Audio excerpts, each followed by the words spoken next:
हरि के नाम से पवित्र होती है हर दिशा, और जो सत्यनारायण व्रत करता है उस पर स्वयं भगवान की कृपा की वर्षा होती है।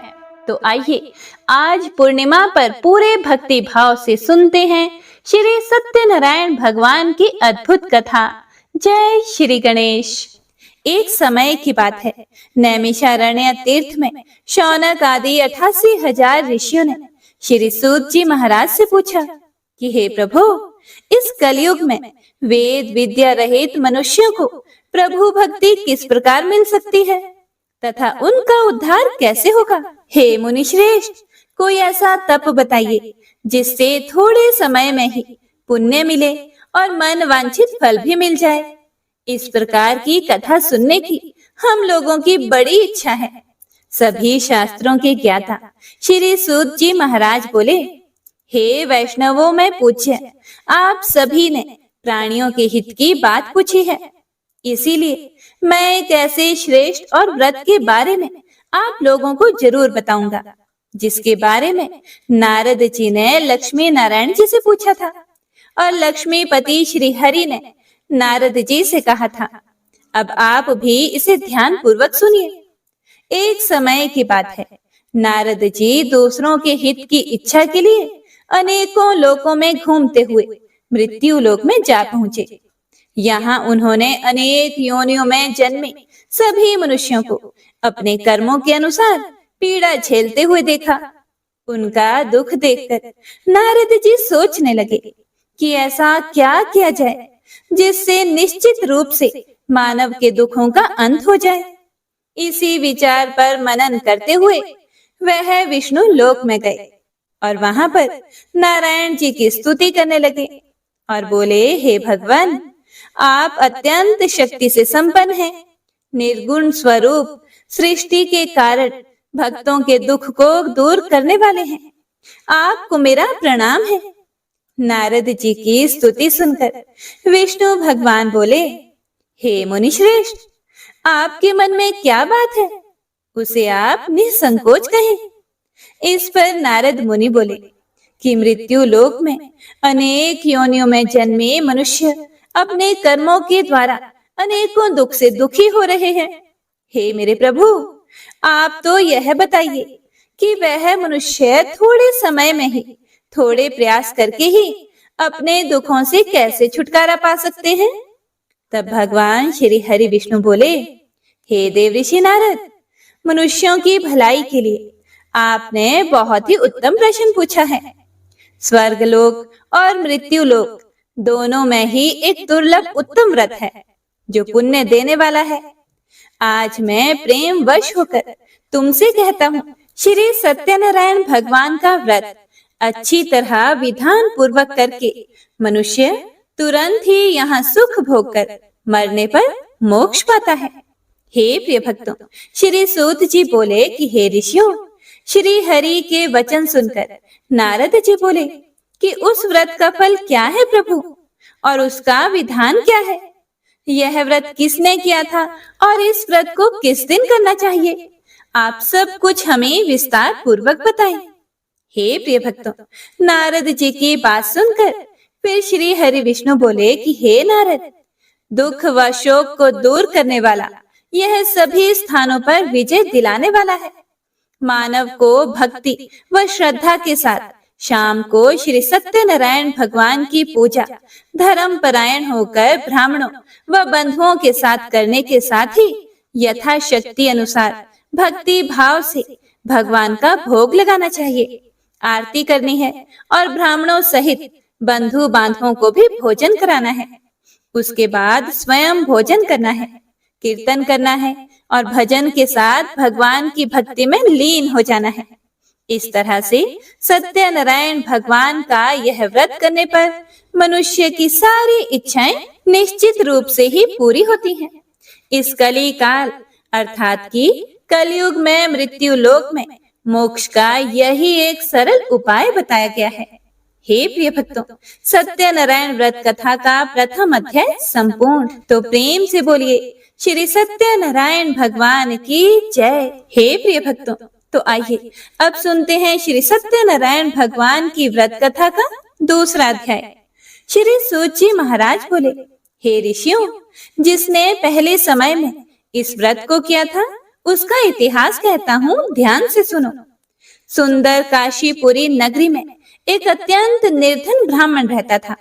भूख प्यास से परेशान वह धरती पर घूमता रहता था। ब्राह्मणों से प्रेम करने वाले भगवान श्री हरि विष्णु ने एक दिन ब्राह्मण का वेश धारण करके उसके पास जाकर पूछा कि हे विप्र, नित्य दुखी होकर तुम धरती पर क्यों घूमते हो? फिर दीन ब्राह्मण बोला, मैं निर्धन ब्राह्मण हूँ, भिक्षा के लिए धरती पर घूमता हूँ। यदि आप इसका कोई उपाय जानते हो तो बताइए। वृद्ध ब्राह्मण रूपी भगवान ने कहा कि सत्यनारायण भगवान मनोवांछित फल देने वाले हैं। इसे करने से मनुष्य सभी दुखों से मुक्त हो जाता है। वृद्ध ब्राह्मण बनकर आए हुए सत्यनारायण भगवान उस निर्धन ब्राह्मण को व्रत का सारा विधान बताकर अंतर ध्यान हो गए। अगले दिन सुबह उठने के साथ ही उस बूढ़े ब्राह्मण ने मन ही मन में संकल्प लिया कि सत्यनारायण का व्रत करूंगा, और फिर अपने नित्य कर्मों से फ्री होकर वह भिक्षा के लिए चल पड़ा। उस दिन उसे भिक्षा में बहुत सा धन प्राप्त हुआ। उसी धन से उसने परिवार के साथ मिलकर भगवान श्री सत्यनारायण की पूजा की और व्रत रखा। इस व्रत के करने से कुछ दिन बाद उसके सभी दुखों और कष्टों का निवारण हो गया, और देखते ही देखते वह एक संपन्न और अनेकों संपत्तियों का मालिक बन गया। हे प्रिय भक्तों, अब हर महीने की पूर्णिमा के दिन वे ब्राह्मण श्री सत्यनारायण भगवान की पूजा और व्रत करने लगा। इस प्रकार सत्यनारायण भगवान के इस व्रत को करके वह श्रेष्ठ ब्राह्मण सभी पापों और गरीबी से मुक्त हो गया, और उसने एक दुर्लभ मोक्ष पद को प्राप्त किया। इस तरह से सत्यनारायण भगवान के व्रत को जो भी मनुष्य करेगा, वह सभी प्रकार के पापों से छूटकर मोक्ष को प्राप्त होगा, और जो मनुष्य इस व्रत को करेगा, वह भी सभी दुखों से मुक्त हो जाएगा। श्री सूत जी महाराज ऋषियों से बोले कि हे मुनियों, इस तरह से देव ऋषि नारद जी से नारायण जी का कहा हुआ श्री सत्यनारायण व्रत को मैंने तुमसे कहा। हे मुनियों, मैं अब और क्या कहूँ? इतनी कथा सुनने के बाद 88,000 ऋषि मुनि श्री सूत जी महाराज से बोले, हे मुनिवर, संसार में उस विप्र से सुनकर और किस किस ने इस व्रत को किया, हम सब इस बात को भी सुनना चाहते हैं। इसके लिए हमारे मन में श्रद्धा का बहुत भाव है। सूत जी बोले कि हे मुनियों, जिस जिसने इस व्रत को किया है वह सब सुनो। एक समय की बात है, वही विप्र धन और ऐश्वर्य के अनुसार अपने बंधु बांधवों के साथ इस व्रत को करने के लिए तैयार हुआ। उसी समय एक लकड़ी बेचने वाला बूढ़ा आदमी आया और लकड़ियां बाहर रखकर अंदर ब्राह्मण के घर में गया। प्यास से दुखी वह लकड़हारा उनको व्रत करते देखकर विप्र को नमस्कार करके पूछने लगा कि आप यह क्या कर रहे हैं तथा इसे करने से आपको क्या फल मिलेगा? कृपया करके मुझे भी बताइए। लकड़हारे की बात को सुनकर ब्राह्मण ने कहा कि सभी मनोकामनाओं को पूरा करने वाला यह श्री सत्यनारायण भगवान का व्रत है। इनकी कृपा से ही मेरे घर में धन धान्य आदि की वृद्धि हुई है। विप्र से सत्यनारायण व्रत के बारे में जानकर लकड़हारा बड़ा खुश हुआ। चरणामृत लेकर और प्रसाद खाने के बाद वह अपने घर चला गया। लकड़हारे ने अपने मन में संकल्प किया कि आज लकड़ी बेचने से जो भी मुझे धन मिलेगा, उसी से मैं श्री सत्यनारायण भगवान का उत्तम व्रत करूंगा। मन में इस विचार को लेकर बूढ़ा आदमी सिर पर लकड़ियां रखकर उस नगर में बेचने चला गया, जहां उसे अपनी लकड़ियों के दाम पहले से 4 गुना अधिक मिले। बूढ़ा व्यक्ति प्रसन्नता के साथ पैसे लेकर सत्यनारायण भगवान की मूर्ति और व्रत की अन्य सामग्रियां लेकर अपने घर को आया। वहां उसने अपने परिवार जनों को बुलाकर विधि विधान से श्री सत्यनारायण भगवान का पूजन और व्रत किया। इस व्रत के प्रभाव से वह बूढ़ा लकड़हारा धन पुत्र आदि से युक्त होकर संसार के समस्त सुख भोग कर अंत में वैकुंठ धाम चला गया। हे प्रिय भक्तों, श्री सत्यनारायण व्रत कथा का दूसरा अध्याय संपूर्ण। तो सभी प्रेम से बोलिए श्री सत्यनारायण भगवान की जय। तो आइए अब सुनते हैं श्री सत्यनारायण भगवान की व्रत कथा का तीसरा अध्याय। श्री सूत जी महाराज बोले, हे श्रेष्ठ मुनियों, अब आगे की कथा कहता हूँ, ध्यान से सुनो। पहले समय में उल्का मुख नाम का एक बुद्धिमान राजा था। वह सत्यवक्ता और जितेंद्रिय था।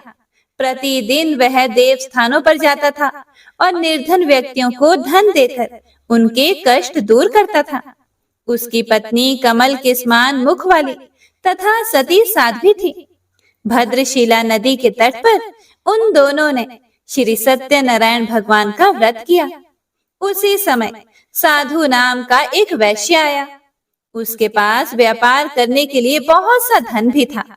राजा को व्रत करते देखकर वह विनय के साथ पूछने लगा कि हे राजन, भक्ति भाव से पूर्ण होकर आप यह क्या कर रहे हैं? मैं सुनने की इच्छा रखता हूँ, कृपा करके मुझे भी बताइए। राजा बोला, मैं अपने बंधु बांधवों के साथ पुत्र आदि की प्राप्ति के लिए श्री सत्यनारायण भगवान का व्रत और पूजन कर रहा हूँ। राजा के वचन सुनकर साधु आदर से बोला, हे राजन, मुझे इस व्रत का सारा विधान कहिए। मैं भी इस व्रत को करूंगा। मेरी भी संतान नहीं है और इस व्रत को करने से निश्चित रूप से मुझे संतान की प्राप्ति होगी। राजा से व्रत का सारा विधान सुनकर व्यापार से निवृत्त होकर वह अपने घर को गया और घर पहुंचकर साधु ने वह सारी बात अपनी पत्नी को बता दी। पत्नी को संतान देने वाले इस व्रत का वर्णन कह सुनाया और कहा कि जब मेरी संतान होगी तब मैं भी इस व्रत को करूंगा। साधु ने इस तरह के वचन अपनी पत्नी लीलावती से कहे। एक दिन लीलावती पति के साथ आनंदित होकर सांसारिक धर्म में प्रवृत्त होकर सत्यनारायण भगवान की कृपा से गर्भवती हो गई। 10वें महीने उसके गर्भ से एक सुंदर कन्या ने जन्म लिया। माता पिता ने अपनी कन्या का नाम कलावती रखा। एक दिन कलावती की माँ लीलावती ने अपने पति को याद दिलाया कि आपने श्री सत्यनारायण भगवान के जिस व्रत को करने का संकल्प किया था उसे करने का समय आ गया है। अब इस व्रत को कीजिए। फिर साधु बोला कि हे प्रिय, इस व्रत को मैं उसके विवाह पर करूंगा।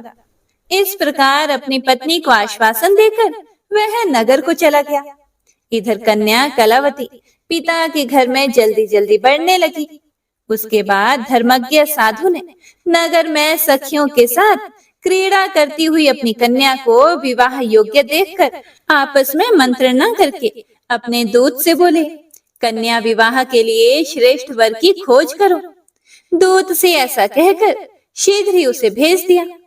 उसकी आज्ञा पाकर वह दूत कांचन नामक नगर में गया।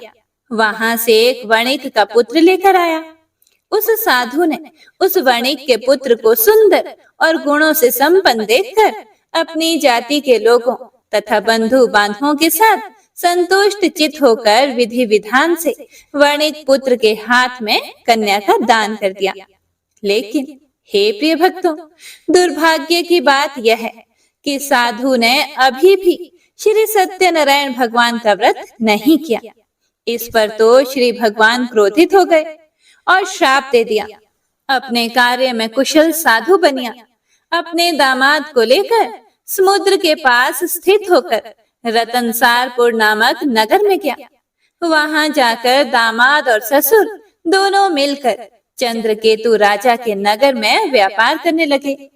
एक दिन भगवान सत्यनारायण की माया से एक चोर राजा का धन चुराकर भाग रहा था।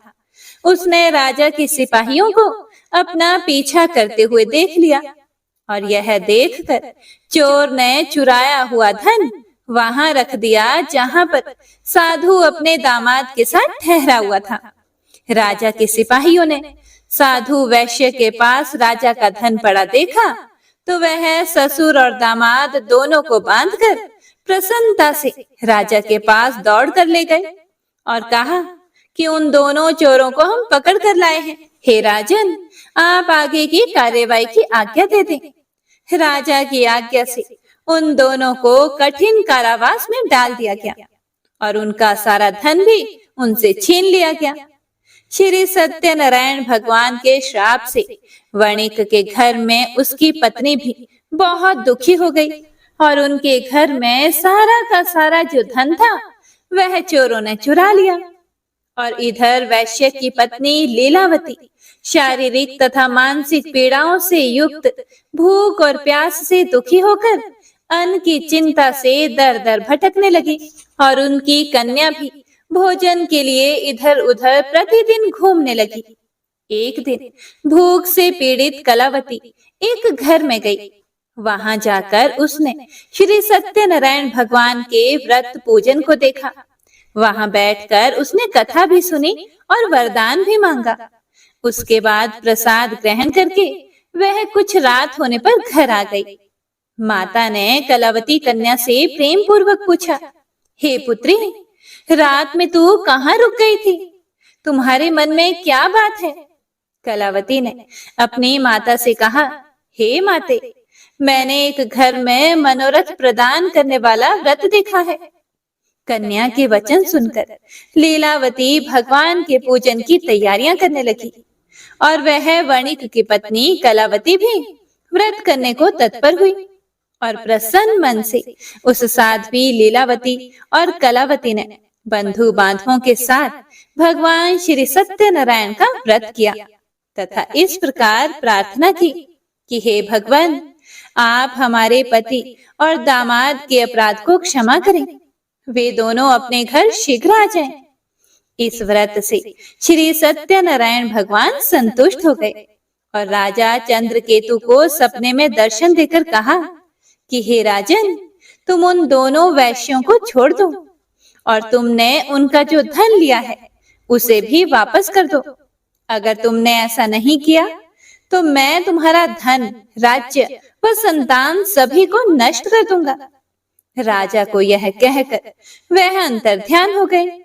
सुबह राजा ने सभा में अपना सारा सपना सुनाया और फिर बोले कि उन दोनों को कैद से मुक्त करके सभा में लेकर आओ।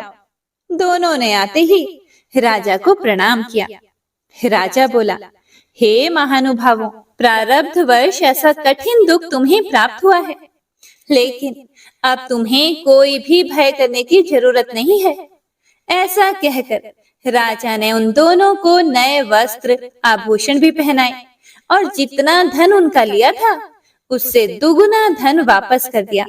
दोनों वैश्य अपने घर को चल दिए। हे प्रिय भक्तों, श्री सत्यनारायण व्रत कथा का तीसरा अध्याय संपूर्ण। तो प्रेम से बोलिए श्री सत्यनारायण भगवान की जय। हे प्रिय भक्तों, श्री सत्यनारायण भगवान व्रत कथा का चौथा अध्याय शुरू होता है। श्री सूत जी महाराज ऋषियों से बोले कि वैश्य ने मंगलाचार करके अपनी यात्रा आरंभ कर दी और अपने नगर की ओर चल दिया। साधु के कुछ दूर जाने पर भगवान श्री सत्यनारायण की उसकी सत्यता की परीक्षा लेने की इच्छा हुई और एक दंडी वेशधारी बनकर आए और उनसे पूछा कि हे साधो, इस नाव में क्या है? यह सुनकर वैश्य हंसता हुआ बोला, हे दंडी, आप क्यों पूछते हो? क्या धन लेने की इच्छा है? मेरी नाव में तो बेल व पत्ते भरे हुए हैं।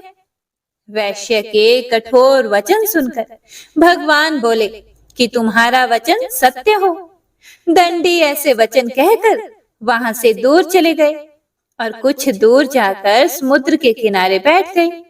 दंडी के जाने के बाद साधु वैश्य ने नित्य क्रिया के पश्चात नाव को ऊंची उठते हुए देखकर अचंभा माना और नाव में बेल पत्ते आदि देखकर वह मूर्छित होकर जमीन पर गिर पड़ा। वापस होश में आने पर वह अत्यंत शोक में डूब गया। तब उसका दामाद बोला कि आप शोक ना मनाएं, यह दंडी का शाप है, इसीलिए हमें उनकी शरण में जाना चाहिए। तभी हमारी मनोकामनाएं पूरी होंगी। दामाद की यह बात सुनकर वह दंडी के पास पहुंच गए और अत्यंत भक्ति भाव से नमस्कार करके बोले कि मैंने आपसे जो असत्य वचन कहे थे उनके लिए आप मुझे क्षमा कर दीजिए। ऐसा कहकर वे रोने लगे। तब दंडी भगवान बोले, हे वणिक पुत्र, मेरी आज्ञा से बार बार तुम्हें दुख प्राप्त हुआ है। तुम मेरी पूजा से विमुख हुए हो। यह सुनकर साधु बोला, हे भगवान, आपकी माया से तो ब्रह्मा आदि देवता भी आपके रूप को नहीं जानते। मैं तो एक अज्ञानी हूँ, मैं कैसे जान सकता हूँ? आप प्रसन्न होइए प्रभु। मैं अपनी सामर्थ्य के अनुसार आपकी पूजा करूंगा। मेरी रक्षा करो और पहले के समान नौका में धन भर दो। साधु वैश्य के भक्ति पूर्वक वचन सुनकर भगवान प्रसन्न हो गए और उसकी इच्छा अनुसार वरदान देकर अंतर ध्यान हो गए। अब ससुर दामाद दोनों जब नाव पर आए तो नाव धन से भरी हुई मिली। फिर वहीं अपने अन्य साथियों के साथ सत्यनारायण भगवान का पूजन करके फिर अपने नगर को चल दिए।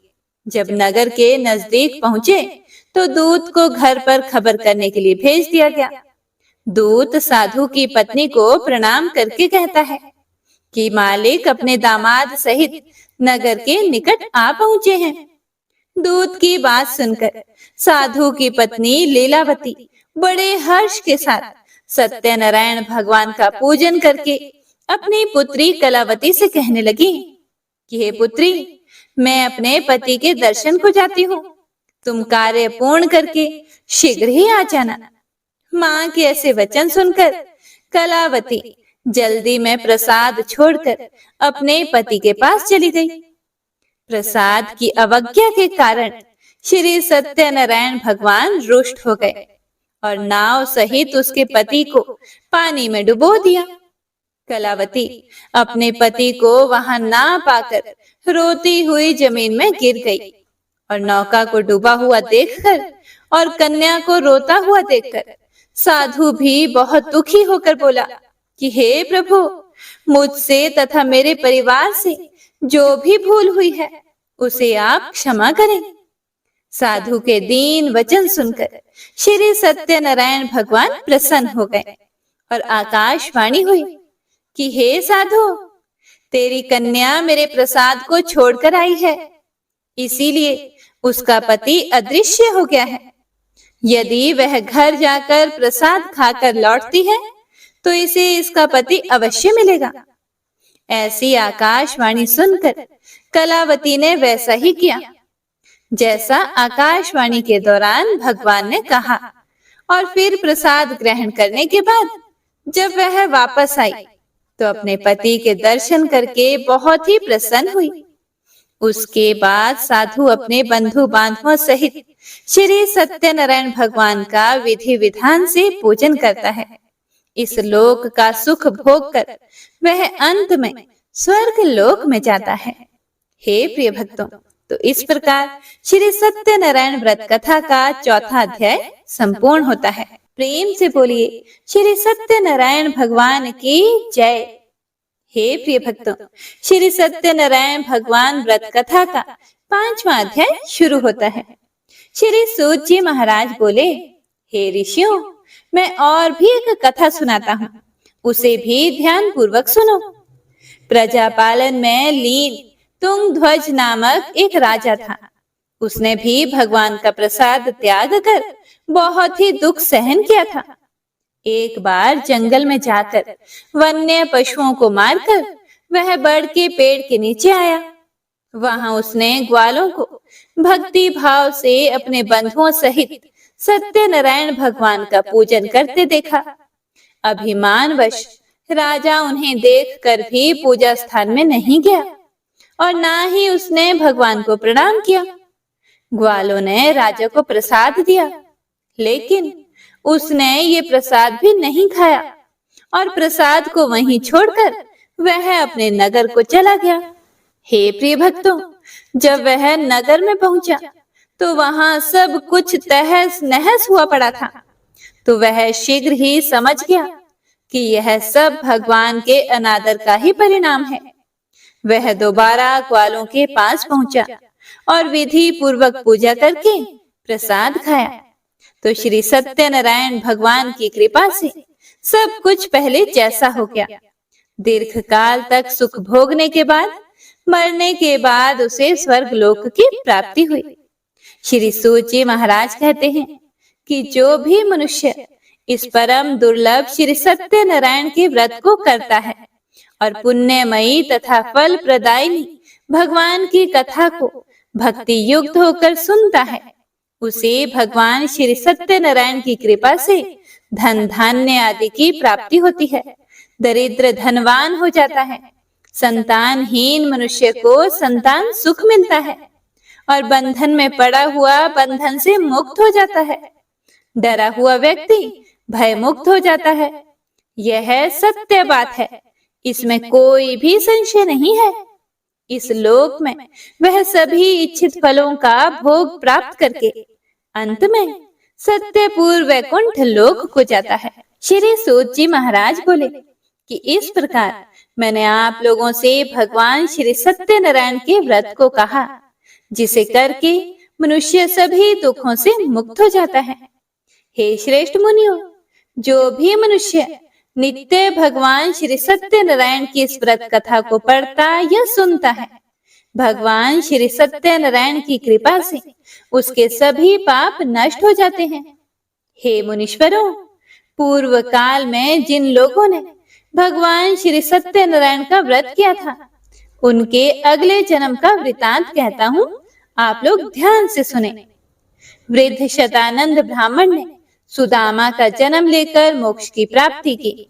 लकड़हारे ने अगले जन्म में निषाद बनकर मोक्ष प्राप्त किया। उल्का मुख नाम का राजा दशरथ होकर वैकुंठ को गए। साधु नाम के वैश्य ने मोरध्वज बनकर अपने पुत्र को आरे से चीरकर मोक्ष पाया। महाराज तुंगध्वज ने स्वयंभू होकर भगवान में भक्ति युक्त होकर कर्म करके मोक्ष पाया। कथा सुनने के बाद सभी ऋषियों ने श्री हरि को झुककर प्रणाम किया। हे प्रिय भक्तों, तो इसी के साथ श्री सत्यनारायण व्रत कथा का 5वां अध्याय संपूर्ण होता है। श्रीमन नारायण नारायण हरि हरि, भजमन नारायण नारायण हरि हरि।